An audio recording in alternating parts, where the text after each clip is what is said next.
देखिए भैया, चैप्टर का नाम है इलेक्ट्रिक पोटेंशियल एंड कैपेसिटेंस। ठीक है, electric potential and capacitance chapter का नाम है।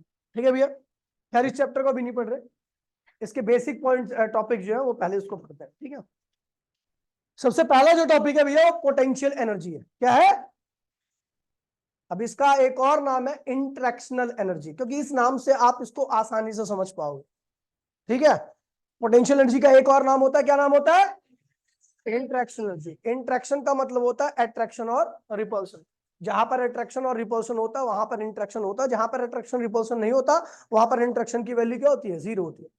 समझ गया? तो हम बात कर रहे हैं पोटेंशियल एनर्जी की, इसका एक और नाम है इंटरेक्शनल एनर्जी। ठीक है भैया, इंटरेक्शनल एनर्जी। ठीक है, और इंटरेक्शन में क्या होता है? या तो अट्रैक्शन होता है या रिपल्शन होता है।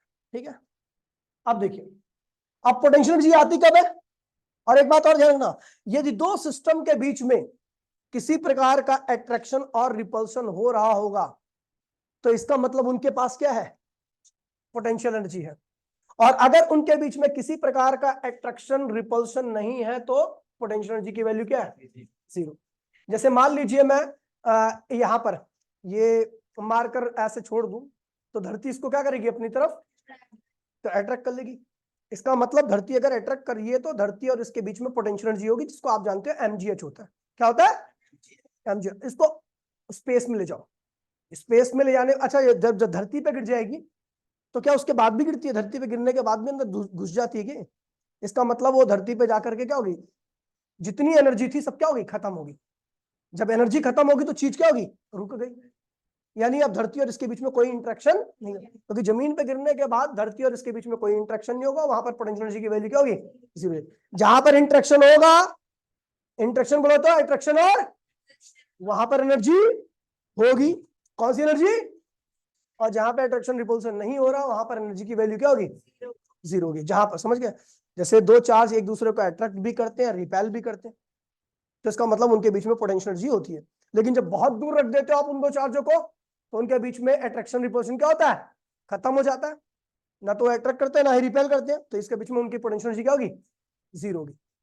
दो मैग्नेटिक पोल है, वो भी एक दूसरे को अट्रैक्ट और रिपेल करते हैं जब तक पास में रहते हैं, इसका मतलब उनके बीच में अभी एनर्जी है।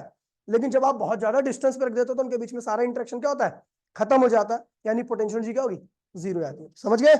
ये बेसिक कंसेप्ट है, इसका ध्यान रखना। अब ये आती क्यों है एनर्जी? तो ये ध्यान रखना, work done against the conservative force. जब भी आप कंजर्वेटिव फोर्स के अगेंस्ट में वर्क करोगे तभी ये पोटेंशियल एनर्जी आएगी, और जब ये पोटेंशियल एनर्जी आएगी तो उनके बीच में क्या होगा? इंटरेक्शन होगा। क्या होगा?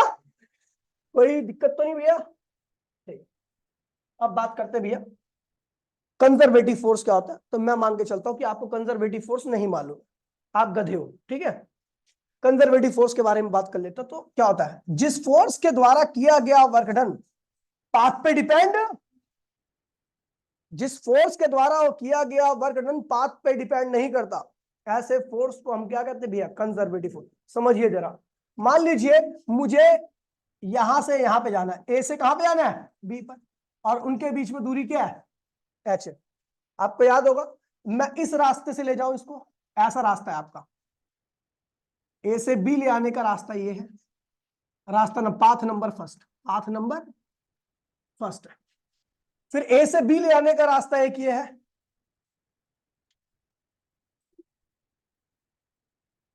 ए से स्टार्ट हुआ, कहां पर फिनिश किया आपने? बी पर। या फिर आप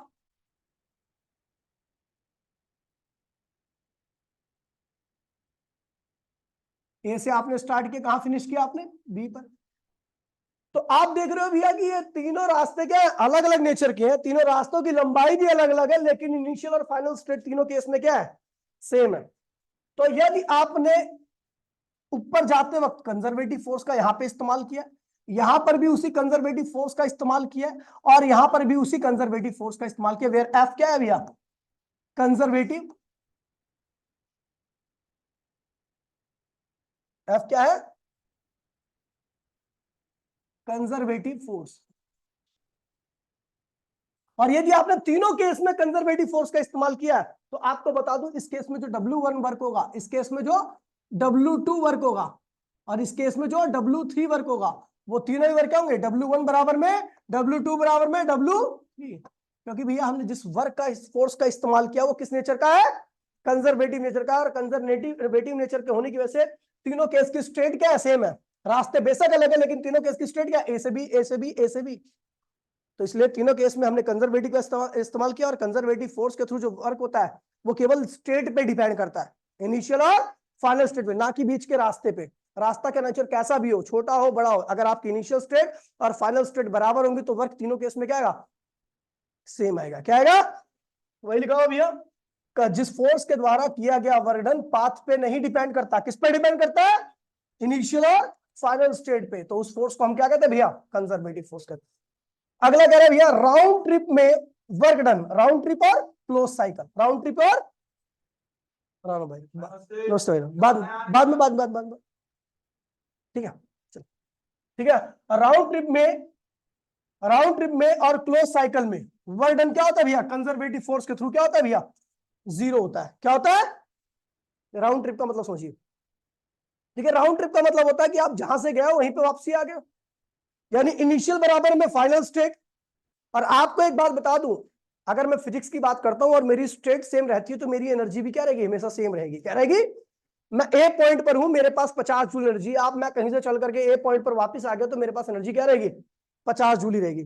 और फिजिक्स में कहता है कि भैया वर्क जो होता है वो एनर्जी के डिफरेंस के बराबर आता है। किसके बराबर आता है, अगर आपकी एनर्जी में डिफरेंस है तभी आपने वर्क किया, एनर्जी में डिफरेंस नहीं है तो आपने वर्क जीरो किया है। समझ में बात नहीं। तो अगर आप देखिए भैया, आप राउंड ट्रिप में चल रहे हो, क्या चल रहे हो, आप ए से निकले, ए की एनर्जी थी 50 जूल, फिर घूम घाम के ए पे वापसी आ गया, आपकी एनर्जी क्या होगी, फिर 50 जूल होगी। तो 50 जूल और 50 जूल पहले भी थी, 50 जूल अब भी हो, तो एनर्जी में डिफरेंस कितना आया, जीरो। जब एनर्जी में कोई डिफरेंस नहीं है तो वर्क डन की वैल्यू क्या होगी। इसलिए ध्यान रखना, कंजर्वेटिव फोर्स के थ्रू जो एनर्जी, हर पॉइंट की एनर्जी क्या होती है, वो स्पेसिफिक होती है, फिक्स होती है। अगर आप ए पॉइंट से निकल के गए हो, वापस ए पॉइंट पर आओगे तो आपकी एनर्जी वही रहेगी जो पहले थी ए पॉइंट पर।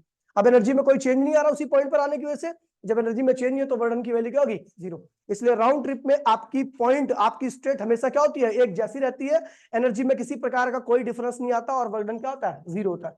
क्लोज पाथ और राउंड ट्रिप में एनर्जी में कोई डिफरेंस नहीं आता, इसलिए वर्क डन क्या होता है, जीरो होता है। बेटा बंद कर दो, ठीक, कोई बात नहीं बेटा। ये कब खींचा था मैंने,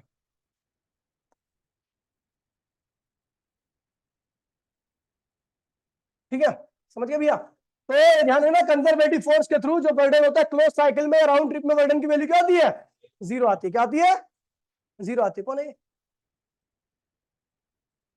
ओ भाई क्या कर रहा है विशाल, नहीं कोई बात नहीं बेटा, अभी अभी जाओ, बाद में मिलूंगा, ठीक है। मैं 8 बजे फ्री हो जाऊंगा, ठीक है।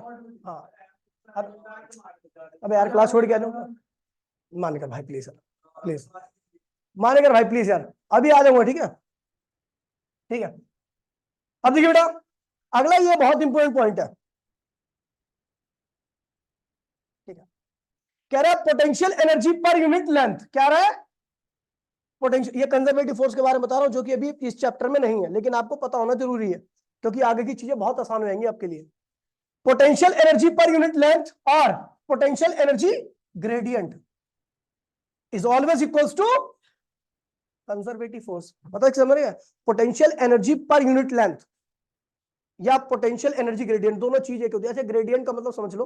अच्छा, potential energy per unit length का मतलब क्या होता है, समझिए। जैसे भैया देखिए, potential energy per unit length का मतलब होता है जैसे 1 मीटर की एनर्जी, 1 मीटर की। अच्छा, पोटेंशियल एनर्जी क्या होती है, mgh क्या होती है। अब h को अगर आप 1 मीटर कर दोगे तो क्या होगी, potential energy for 1 metre. Potential energy for, अगर h को आप 1 मीटर कर दोगे तो ये पोटेंशियल एनर्जी क्या होगी, 1 मीटर के लिए हो जाएगी। उसी 1 मीटर की एनर्जी को हम क्या कहते हैं, potential energy per unit length कहते हैं। क्या कहते हैं, potential energy per unit. Potential energy per unit length का मतलब होता है 1 मीटर की एनर्जी, एक, और इसी को हम कहते हैं पोटेंशियल एनर्जी ग्रेडियंट। क्या कहते हैं उसे, तो मैंने लिखा है कि भैया potential energy per unit length या पोटेंशियल एनर्जी ग्रेडियंट किसके बराबर होता है, कंजर्वेटिव फोर्स के बराबर होता है। किसके बराबर होता है, अब देखिए जरा समझिए इसको, ठीक है। अगर आपको पता होगा तो if we move, we move up to height h।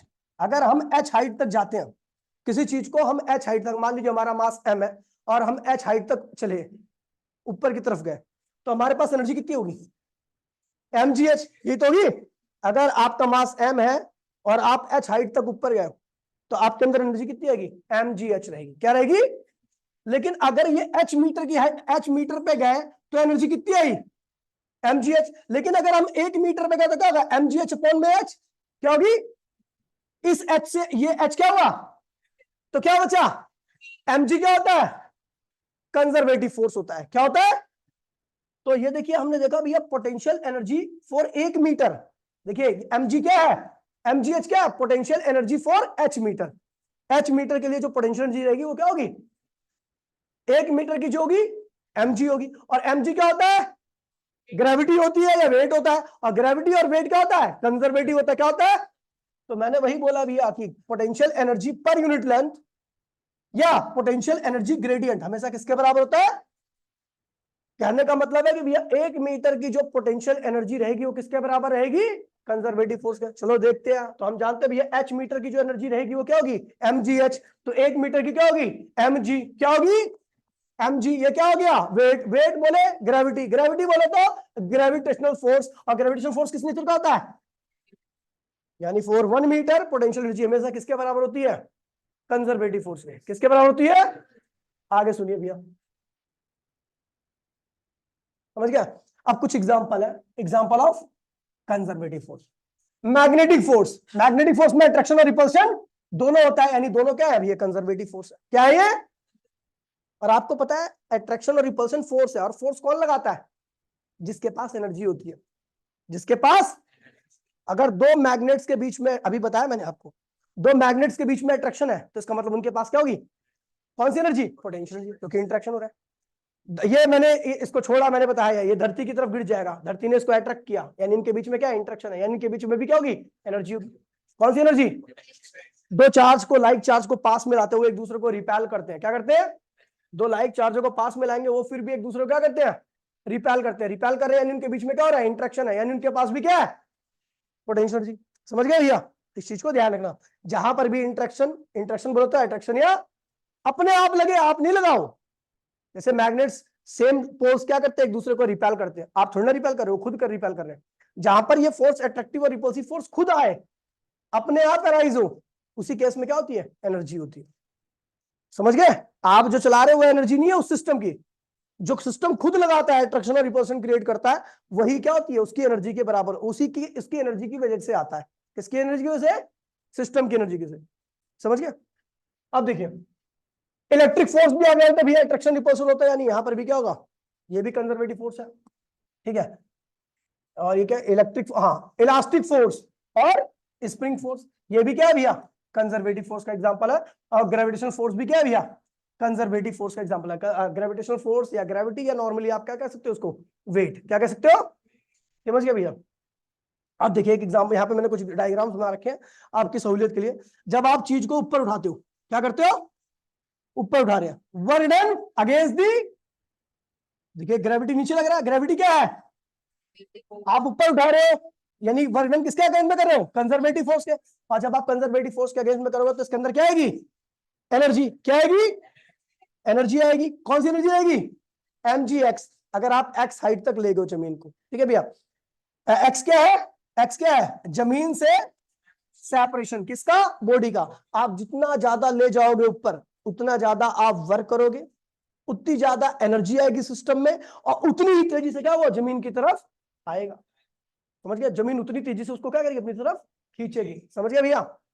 जितना ज्यादा वर्क उतनी ज्यादा एनर्जी, और छोड़ने के बाद उतनी तेजी से क्या होगा? जमीन की तरफ आएगा। समझ गया भैया?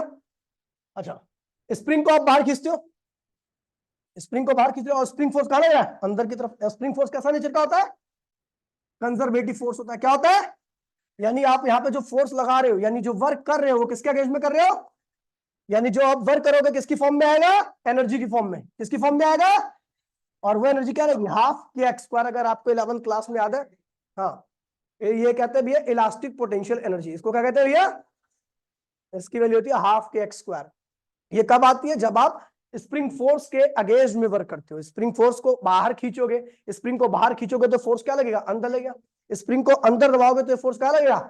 दोनों ही केस में, चाहे आप कंप्रेस करो स्प्रिंग को, चाहे आप स्ट्रेच करो स्प्रिंग को, दोनों ही केस में एनर्जी आएगी, क्योंकि दोनों केस में आप स्प्रिंग फोर्स के अगेंस्ट में काम करोगे। समझ गया भैया? समझा? चलो अब देखिए ऊपर, ये क्या है? नॉर्थ पोल है मैग्नेट का, ये भी क्या है? नॉर्थ पोल है मैग्नेट का। अब इन दोनों के बीच में क्या होगा? रिपल्शन क्या होता है? अब इन दोनों को क्या करो? एफ क्या है? Applied force. अप्लाइड फोर्स क्या कह रहा है? इन दोनों को पास में ला रहा है। क्या ला रहा है? पास में ला रहे हैं। यानी आप रिपल्सिव फोर्स जो कि कंजर्वेटिव नेचर का, उसके अगेंस्ट में काम कर रहे हो, और अगेंस्ट में काम करोगे तो क्या आएगा? Magnetic potential energy. समझ गए भैया? जो हमारा टॉपिक है, एक सेकंड, ठीक है भैया? चलो अब ये हो गया भैया, जहां पर भी हमने देख लिया भैया, जहां पर भी भाई प्लीज सुमित, जहां पर भी हम कंजर्वेटिव फोर्स के अगेंस्ट में काम करेंगे तो वो जो कार्य है, जितना भी हम काम कर रहे हैं, वो उसकी एनर्जी को क्या करेगा? बढ़ा देगा। एनर्जी बढ़ाने का मतलब फोर्स भी क्या लगाएगा? जिसके पास एनर्जी ज्यादा रहती है तो फोर्स भी क्या लगाता है? अब देखो एनर्जी बढ़ी है तो फोर्स ज्यादा लगाएगा। जहां पे फोर्स ज्यादा लगेगा तो हमें पता लग जाएगा कि इसकी एनर्जी बढ़ी है। अब एक एग्जांपल देता हूं। दो मैग्नेट के पोल्स 4 मीटर के डिस्टेंस पे रखे गए, दोनों नॉर्थ पोल है। क्या है? उनके बीच में क्या होगा? रिपल्शन होगा, मतलब एनर्जी होगी, लेकिन स्लोली रिपेल करेंगे क्योंकि अभी वो दूर है। स्लोली रिपेल करने का मतलब उनकी एनर्जी क्या है? कम है। अब उनको पास में लाओ, पास में लाओगे तो उनके बीच में रिपल्शन क्या होगा? बढ़ जाएगा। यानी पास में लाने पर उनकी एनर्जी क्या होगी? एनर्जी बढ़ी क्यों है? क्योंकि आप पास में लाए। पास में लाए इसका मतलब आपने कंजर्वेटिव फोर्स के अगेंस्ट में काम किया, और अगेंस्ट में काम किया तो सिस्टम की एनर्जी क्या होगी? और जब बढ़ गई तो फोर्स क्या लगने लगा? और पास ले आओ, और पास ले आओगे तो और क्या करोगे? कंजर्वेटिव फोर्स के अगेंस्ट में काम करोगे। समझ गए? जब और कंजर्वेटिव फोर्स के अगेंस्ट में काम करोगे तो उसकी एनर्जी क्या होगी? और बढ़ जाएगी। वो और तेजी से क्या होगा? सिस्टम रिपेल करेगा। रिपल्सिव फोर्स जो लगता है ज्यादा पास में आने पे, आप लोगों को लग रहा है रिपल्सन क्यों ज्यादा हो रहा है? भैया रिपल्सन इसलिए ज्यादा हो रहा है क्योंकि आपने कंजर्वेटिव फोर्स के अगेंस्ट में ज्यादा काम कर लिया। ज्यादा काम कर लिया इसका मतलब एनर्जी सिस्टम की क्या होगी? बहुत बढ़ चुकी है। जब किसी की एनर्जी ज्यादा होती है तो दूसरे चीज पे फोर्स क्या लगाता है? अब मान लीजिए मैं इसके नक्की पे घुसंड मारता हूं और ये लड़की मारती है इसके नक्की पे घुसंड, तो किसका फोर्स ज्यादा लगेगा? क्यों? क्योंकि मेरे पास फोर्स की कोई कमी, अनगिनत फोर्स है मेरे पास। तू समझी ना? ठीक है भैया? तो भैया ये ऑल अबाउट फोर्स है भैया। जो ज्यादा फोर्स लगाए उसके पास ज्यादा एनर्जी, और जो कम फोर्स लगाए उसके पास कम एनर्जी। समझ गए भैया? कोई दिक्कत तो नहीं है? ये हो गया। हाँ ये कर लिया हमने पूरा बड़ा। अब देखिए रिकॉर्डिंग स्टार्ट है, स्टार्ट है। अब देखिए भैया, अब हम बात करने आ रहे हैं इलेक्ट्रिक पोटेंशियल एनर्जी की। जो टॉपिक है, जो चैप्टर है, जिस चैप्टर की हम बात कर रहे हैं उसकी बात करने आ रहे हैं। ठीक है भैया? Electric potential energy. अब इलेक्ट्रिक पोटेंशियल एनर्जी आएगी क्यों? क्योंकि हम देख रहे हैं पोटेंशियल एनर्जी कब आती है? जब हम कंजर्वेटिव फोर्स के। अब इलेक्ट्रिक पोटेंशियल एनर्जी क्यों आएगी? क्योंकि हम इलेक्ट्रिक फोर्स के अगेंस्ट में काम करेंगे। किसके अगेंस्ट में काम करेंगे? और जब आप इलेक्ट्रिक फोर्स के अगेंस्ट में काम करोगे तो, क्योंकि इलेक्ट्रिक फोर्स भी क्या है? कंजर्वेटिव है, तो उसके अगेंस्ट में किया गया कार्य भी क्या होगा? पोटेंशियल एनर्जी की फॉर्म में आएगा। समझ गए भैया? जैसे दो चार्जों को पास में लाते, दो चार्ज दूर दूर है, लाइक चार्ज, लाइक चार्ज दूर दूर में, तो उनके बीच में रिपल्सन क्या होगा? कम होगा। लेकिन जैसे ही पास में आया रिपल्सन क्या हो गया? रिपल्सन क्या होता है? फोर्स। फोर्स क्या हुआ? बढ़ गया। फोर्स बढ़ता कब है? जब एनर्जी क्या होती है? बढ़ जाती है। इस केस में एनर्जी क्या होगी? बढ़ेगी जब पास में लाते। ठीक है भैया? यही डेरिवेशन है, करेंगे। ठीक है? तो work done against the electric force. Electric force क्या होता है? और repulsion is always equals to electric potential energy. अब देखिए Q1 क्या है? Q1 क्या है? पॉजिटिव है, और Q2 भी क्या है? इनके बीच में क्या होगा? रिपल्सन कैसा होता है? कंजर्वेटिव फोर्स होता है। तो आप इनको क्या करोगे भैया? पास में ले आओगे। क्या करोगे? पास में ले आओगे। किसका इस्तेमाल करके? एक्सटर्नल फोर्स का। जितना आप पास में ले आओगे उतना ज्यादा वर्क करोगे, जितने ज्यादा वर्क करोगे उतनी तेजी से रिपेल करेंगे। जब तेज रिपेल करेंगे तो एनर्जी क्या होगी? बढ़ जाएगी। समझ गए? अब अनलाइक चार्ज है, अनलाइक चार्ज एक दूसरे को क्या करते हैं? अट्रैक्ट करते हैं। यानी कंजर्वेटिव फोर्स बार अंदर लग रहा है। क्या लग रहा है?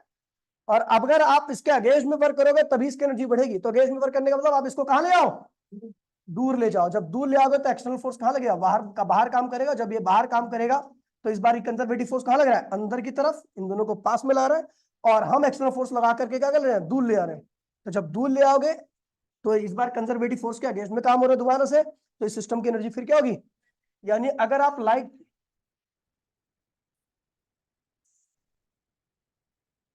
हाँ बोल बस वन ना समझ,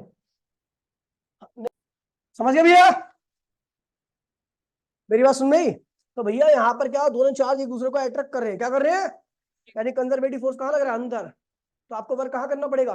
बाहर। जब आप बाहर करोगे तभी कंजर्वेटिव फोर्स के अगेंस्ट में काम करोगे, और जब आप कंजर्वेटिव फोर्स के अगेंस्ट में काम करोगे तभी सिस्टम की एनर्जी क्या होगी? बढ़ेगी। समझ गए भैया? ये हो गया आपके केस, ठीक है भैया? और एक बात ध्यान में रखना कि अच्छा एक बात बताओ, जब आप पत्थर को उठाते हो, पत्थर को ग्रेविटी कहाँ लगती है? ग्रेविटी कैसा फोर्स है? जब आप उठा रहे हो तो उसके अंदर एनर्जी क्या होगी? और जैसे आप छोड़ोगे कहाँ जाएगा? नीचे। क्यों गया? क्योंकि उसके पास एनर्जी है। क्योंकि उसके पास क्या है? नीचे जाएगा तो सारी एनर्जी को क्या करेगा? जीरो कर देगा, लूज कर देगा। जब एनर्जी लूज कर देगा, तो जब एनर्जी लूज होगी, एनर्जी खत्म, तो क्या फोर्स लगेगा उसके ऊपर? इंट्रैक्शन होगा, चलेगा। जमीन पे गिरने के बाद कोई चीज चलती है? नहीं चलती। मतलब इंट्रैक्शन खत्म, एनर्जी जीरो। समझ गए भैया? आप और हाइट पे ले जाओ, एनर्जी क्या होगी? उसकी और बढ़ेगी, और उसके गिरने की रफ्तार क्या होगी? और तेज होगी, और नीचे आके रुक जाएगा। सारी एनर्जी को क्या करेगा? लूज कर देगा। क्योंकि एनर्जी लूज करने पर चीजों की स्टेबिलिटी क्या होती है? बढ़ जाती है। जिसके पास अगर हाइट पे रहती है वो चीज, तो उसके पास एनर्जी रहती, एनर्जी रहती तो उसकी स्टेबिलिटी क्या होती? कम रहती, वो अनस्टेबल रहता। क्या रहता? और नेचर में फिजिक्स कहती है कि भैया नेचर में हर चीज क्या रहना चाहती है? स्टेबल। और स्टेबल जब ही रह सकती है जब उसकी एनर्जी क्या हो? मिनिमम हो। यानी जब हमने जो वर्क किया है, जो उसकी एनर्जी बढ़ी है, जैसे दो चार्जों को पास मिला है, लाइक चार्ज को पास मिला है, तो उसकी एनर्जी बढ़ गई। वो एक दूसरे को रिपेल करके क्या करते हैं? जो एनर्जी बढ़ी है उसको क्या करते हैं? जीरो कर लेते हैं। क्या करते हैं? जीरो कर लेते हैं। और जीरो करते के साथ ही उनकी स्टेबिलिटी क्या होती है? बढ़ जाती है। तो जो आप वर्क करोगे कंजर्वेटिव फोर्स के अगेंस्ट में, जो एनर्जी आएगी, वो एनर्जी उस चीज को क्या करेगी? दोबारा से स्टेबल कर देगी। क्या कर देगी? और स्टेबल कैसे करेगी? वो वहीं पे कर देगी जहां पे वो पहले थे। जैसे दो चार्ज दूर दूर थे, उनको पास मिला तो उनकी एनर्जी क्या होगी? बढ़ गई। अब फोर्स ज्यादा लगने लगा, वो फोर्स क्या करेगा? उनको दूर कर देगा। एनर्जी फिर क्या होगी? खर्च होगी। एनर्जी खर्च होगी तो फिर क्या होगी? उनकी स्टेबिलिटी बढ़ गई। समझ गया भैया? तो इस चीज को ध्यान रखना। यही लिखा हुआ है पोटेंशियल एनर्जी। अब छी छी क्या तब जाता है ये साला, ठीक है? पोटेंशियल एनर्जी हमेशा सिस्टम को रीस्टोर करती है। रीस्टोर मतलब कि उसकी एनर्जी को फिर दोबारा से खत्म करती है, स्टेबिलिटी को फिर क्या करती है? बढ़ा देती है। ठीक है भैया? उसे हमेशा स्टेबल स्टेट में लाती है। स्टेबल स्टेट समझते हो ना भैया? मिनिमम एनर्जी स्टेट में। मिनिमम एनर्जी, कोई दिक्कत तो नहीं भैया? आगे बढ़ते हैं, ठीक है? अब ये है एक्सप्रेशन। क्या है ये? एक्सप्रेशन करते हैं, चलो। अभी उससे पहले जरा मैं स्क्रीन को थोड़ा छोटा करूंगा। चलो, expression of potential energy of two charge particle system. मतलब एक सिस्टम है जिसमें कितने चार्ज पार्टिकल है? दो चार्ज पार्टिकल है, उनकी पोटेंशियल एनर्जी निकालनी है। कैसे? हमें कैसे पता कि भी उनके पास एनर्जी है? क्योंकि जब दो चार्ज पार्टिकल है, Q1 चार्ज पार्टिकल है और एक Q2 चार्ज पार्टिकल है, वो दोनों एक दूसरे से फाइनाइट डिस्टेंस पर रखे, ये भी प्लस है, ये भी प्लस है, तो इनके बीच में क्या लग रहा होगा? रिपल्सन। अब बेटा रिपल्सन अगर लग रहा है तो इसका मतलब इनके पास एनर्जी भी होगी।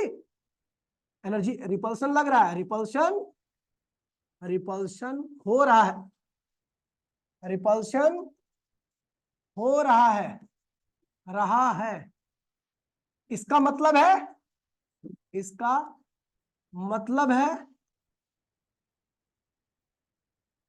इनके पास एनर्जी होगी। कौन सी एनर्जी? कौन सी? कौन सी? छी, कौन सी एनर्जी? तो वो कौन सी होगी? Electric potential energy. समझिए बेटा? हमें कैसे पता लगा इनके पास एनर्जी है? क्योंकि इन दोनों के बीच में क्या हो रहा है? इंट्रैक्शन। अरे इंट्रैक्शन बोलो ना, इंट्रैक्शन हो रहा है। इंट्रैक्शन उन्हीं के बीच में होता है जिनके पास क्या होती है? समझी? आर डिस्टेंस पर है। Q1 Q2 कितना डिस्टेंस पर है? अब हमें निकालने की इस केस में आखिर कितनी पोटेंशियल एनर्जी है, क्वेश्चन मार्क, यही तो निकालना है मुझे। मेरा पर्पस तो यही है कि पोटेंशियल एनर्जी की वैल्यू आखिर है कितनी, समझ गए। अब देखिए Q1 हमने क्या किया भैया, चलो Q1, अच्छा ये एनर्जी आई किस वजह से होगी, क्योंकि हम इसको लाए होंगे, या तो Q1 को Q2 के पास मिलाएंगे या Q2 को Q1 के पास मिलाएंगे, या दोनों को साथ मिलाएंगे। बात तो एक ही है ना, किसी का या तो दोनों को लेके आओ या एक को लेके आओ, एनर्जी तो उतनी आएगी ना। तो हम क्या कर रहे हैं, हमने क्या कर दिया, Q1 को फिक्स कर दिया, एक ठोक दिया, इसको खील से काट दिया, ये हिल नहीं सकते यहां से। लेकिन Q2 क्या था भैया, मूवेबल था, क्या था, ये मूव कर सकता था। ध्यान दीजिएगा भैया, अब यही मेन चीज है। ये पहले कहां पे था, इन्फिनिटी पे। x मतलब x is the separation in between, x क्या है, सेपरेशन इन बिटवीन, मानो देखिए आंटी, सुबह सुबह आना सुबह, हाँ आंटी, बाय बाय, गरीब कुटिया है, कुटिया आंटी, छोटी सी कुटिया। हाँ aunty, separation in between Q1 and Q2, Q1 और Q2 के बीच में जो सेपरेशन है वो क्या है भैया, x है, क्या है वो, x है। और वो x चेंज हो रहा है, वो x, समझ गया, पहले x कहां पे था, इन्फिनिटी पे। अच्छा एक बात बताओ, आपने इलेक्ट्रिक फोर्स का फॉर्मूला सबने पढ़ा होगा, F इक्वल्स टू में K Q1 Q2 अपॉन में एक्स स्क्वायर, बोलो ना एक्स स्क्वायर, क्या दिक्कत है बेटा, एक्स बोल दो, एक्स स्क्वायर। यदि मैं एक्स को इन्फिनिटी कर दूं तो बता शुक्ला फोर्स कितना हो जाएगा, K Q1 Q2 अपॉन में infinity square. Option 1 Newton, 4 Newton, 6 Newton और 3 न्यूटन, बता। बस हुअर एनीथिंग डिवाइड बाय इन्फिनिटी और इन्फिनिटी का स्क्वायर हमेशा किसके बराबर होता है, 0 के। क्या होता है, यानी जब चार्ज Q2 आपका इन्फिनिटी पे था, यानी इनिशियल स्टेट क्या थी उसकी, इन्फिनिटी थी, तो force experience by Q2 due to क्या था, 0 था, यानी इनके बीच में no interaction in between Q1 and.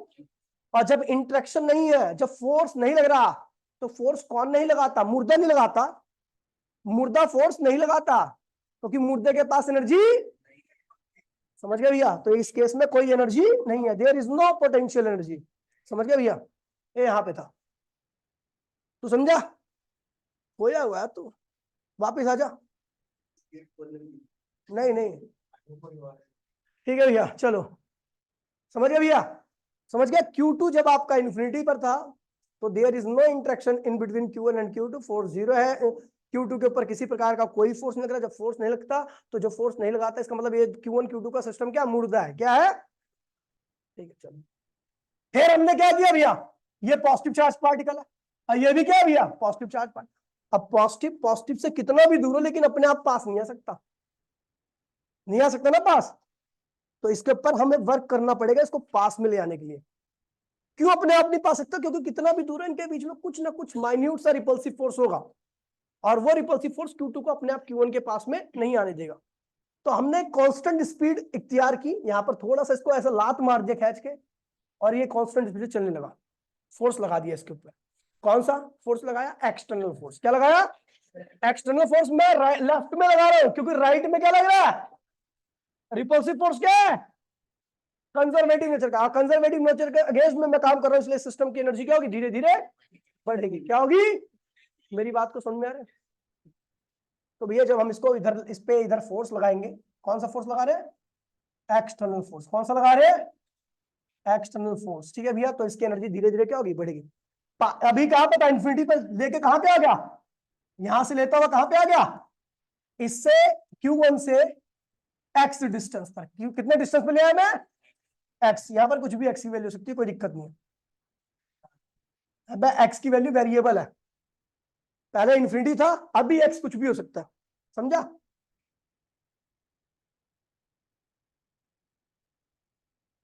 ये कितने सारे टिक लगा दिए, कहाँ,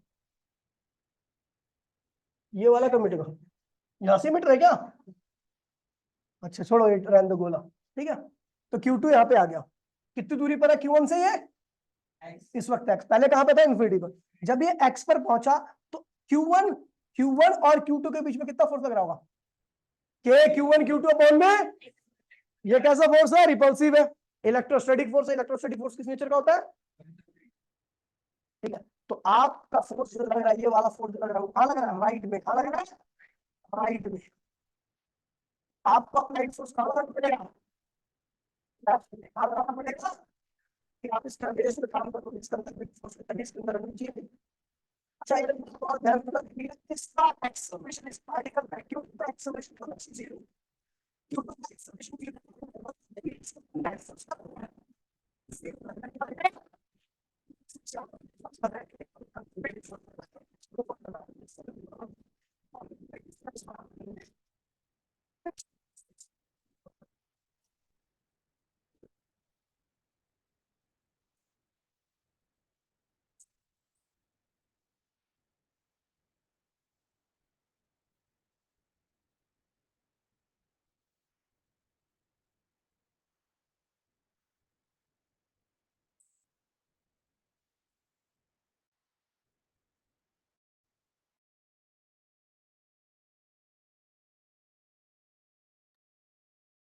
रिजल्ट उस हिसाब से नहीं आ पाएगा। इसलिए चार्ज पार्टिकल को हमें एक्सेलरेट नहीं करने देना है। एक्सेलरेट नहीं करेगा तो उसकी वजह से करंट नहीं आएगा, करंट नहीं आएगा तो मैग्नेटिज्म नहीं आएगी, और मैग्नेटिज्म नहीं आएगी तो हमारी कैलकुलेशन में कोई फर्क पड़ने वाला नहीं है। अच्छा, एक्सेलरेट नहीं करने की कंडीशन क्या होगी कि इसके ऊपर जो दो फोर्स है दोनों एक दूसरे के क्या होने चाहिए, अपोजिट। अब एक दूसरे के दोनों फोर्स, ये वाला फोर्स, एक तो ये लग रहा है राइट में और ये लग रहा है लेफ्ट में, इन दोनों की वैल्यू को हमने क्या कर दिया भैया, एक्सेलरेशन जीरो। एक्सेलरेशन जीरो का मतलब नेट फोर्स क्या लग रहा है इसके ऊपर, जीरो। नेट फोर्स जीरो कब लगता है, जब कंजर्वेटिव फोर्स बराबर में एक्सटर्नल फोर्स, लेकिन डायरेक्शन क्या होती है, अपोजिट होती है, ठीक है। ये एक्सेलरेशन जीरो क्यों रख रहे हैं, ताकि यहाँ पर मैग्नेटिज्म ना आए और हमारी कैलकुलेशन में कोई बाधा उत्पन्न ना हो, ये ध्यान रखना, ठीक है भैया। तो अभी ये यहाँ पे आ गया। अच्छा, एक्सेलरेशन जीरो का मतलब होता है, आपको बता दूं, वेलोसिटी क्या होती है, कांस्टेंट। एक्सेलरेशन जीरो का मतलब कांस्टेंट वेलोसिटी चला रहा है Q2 वो क्या हो रहा है, लगातार कांस्टेंट वेलोसिटी इधर की तरफ, लेफ्ट की तरफ चला रहा है, समझ गया। और ये वेलोसिटी कांस्टेंट है, एक्सेलरेशन जीरो। एक्सेलरेशन जीरो का मतलब जो आपका लेफ्ट में फोर्स लग रहा है वही क्या है, राइट में। राइट में कौन सा फोर्स लग रहा है, कंजर्वेटिव। लेफ्ट में कौन सा फोर्स लग रहा है, एक्सटर्नल फोर्स, ठीक है। तो अभी इस वक्त ये क्या है, जब यहाँ पे था Q2 यहाँ पे था, तो दोनों के बीच में फोर्स कितना लग रहा था, के Q1 Q2 अपॉन में एक्स स्क्वायर। उतना ही फोर्स मैंने कहा लगा दिया, लेफ्ट में। अच्छा, अभी वेलोसिटी कांस्टेंट है तो हमने देखा भैया इसने कितना डिस्टेंस कवर कर लिया, dx। कितना कर लिया, क्योंकि ये रुका तो होगा नहीं, चल रहा होगा। अब ये लगातार चल रहा होगा तो इसने क्या हुआ, क्योंकि Q2 चल रहा है कांस्टेंट स्पीड, रुका नहीं है वो यहां से भी वही वेलोसिटी चल रहा था और यहां पर भी उसी वेलोसिटी से है, तो क्या रुका है। हमने जब ये मेजरमेंट किया उसी वक्त इसने कितना डिस्टेंस कवर कर लिया, dx। किस डायरेक्शन में, लेफ्ट साइड में। और ये फोर्स कहां लग रहा है, राइट साइड में। ध्यान रखना, जो कंजर्वेटिव फोर्स है वो कहां लग रहा है, राइट में। और डिस्प्लेसमेंट कहां ला रहा हूं मैं, क्योंकि मुझे इसकी एनर्जी बढ़ानी है, तो कंजर्वेटिव फोर्स के अगेंस्ट में लाऊंगा ना चार्ज पार्टिकल को। देखिए, तो मैंने कहा भैया किसी इंस्टेंट पर इस चार्ज पार्टिकल ने कितना डिस्प्लेसमेंट कर लिया, dx। कितना कर लिया, dx, ठीक है भैया। तो वही लिखा, at any instant of time word and by conservative force. Conservative force किसी इंस्टेंट पे, किसी टाइम पर, जिस वक्त वो कहा था dx डिस्प्लेसमेंट पे था, तो जो वर्क करेगा कितना करेगा भैया, dw। वर्क क्या होता है भैया, इंस्टेंटेनियस वर्क क्या होता है, dw होता है। और वर्क क्या होता है, फोर्स इंटू में इसके आगे क्या लगा दिया, माइनस। क्या लगा दिया, माइनस क्यों लगाया, क्योंकि फोर्स कहां लग रहा है, राइट में। फोर्स कहां लग रहा है, और डिस्प्लेसमेंट कहां हो रहा है, लेफ्ट में। तो भैया फोर्स की वैल्यू रख दो। फोर्स की वैल्यू कितनी है, के Q1 Q2 अपॉन में एक्स स्क्वायर। तो भैया हमने फोर्स की वैल्यू रख दी और माइनस का चिन्ह लगा दिया, नीचे यह साइड में लगा दिया dx। मतलब इतने से रास्ते में इतना वर्क हुआ, ठीक है भैया। हमने वर्क कहां से कहां पे किया, हमने वर्क यहां से स्टार्ट किया करना, और कब तक करूंगा, जब तक ये कहां पे आ जाए, आर पे ना आ जाए। पहले आर जहां पे हमें ये एनर्जी निकालनी है, ये वाले जो Q1 Q2 थे, उसकी एनर्जी जहां पे निकालनी है वहां तक लाना मुझे, ठीक है। तो पहले कहां पे था, Q2 कहां पे था, इंफिनिटी पर। मुझे लाना कहां पर है, आर पर, क्योंकि मुझे इसी स्टेट की एनर्जी निकालनी है। देखो ये बता रखा ना मैंने आपको ऊपर, तो इसकी एनर्जी निकालनी है भैया, इसकी एनर्जी निकालनी है तो मुझे यहां तक लाना पड़ेगा। ये देखो एनर्जी इसकी निकालनी है यहाँ तक, है ना। यानी Q1 तो फिक्स है, Q2 को हमें कहां तक लाना पड़ेगा, आर तक। तो हमने देखा भैया जब ये यहाँ पे था, भाई बोलिए नहीं प्लीज कोई भी, काफी सारा काम की चीज ना मिटे, बस ध्यान रखना। ठीक है। तो भैया हमने देखा कि जब हमारा Q2 था, जब इन दोनों Q1 Q2 के बीच में डिस्टेंस x था, तो उसी किसी भी इंस्टेंट पर, किसी भी छोटे से इंस्टेंट ऑफ टाइम पर इसने कितना डिस्प्लेसमेंट कर लिया, dx का कितना कर लिया, तो वर्क कितना क्या होगा, dw। वर्क क्या होता है, फोर्स इंटू में आगे क्या लगा दिया, माइनस, माइनस इसलिए लगा दिया क्योंकि फोर्स कहां लग रहा है, डिस्प्लेसमेंट कहां हो रहा है, फोर्स की वैल्यू क्या है, k Q1 Q2 अपॉन में x स्क्वायर। r कौन बोल रहा है बार बार भाई,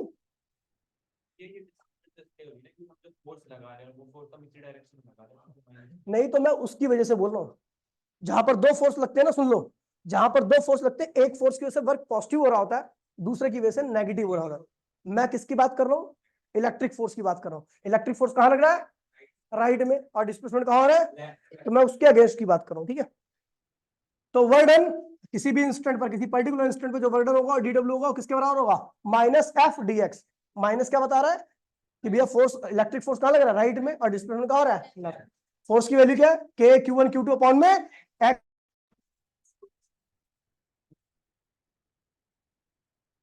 बच गया, वरना भी इस रिकॉर्डिंग की बलि उछड़ जाती।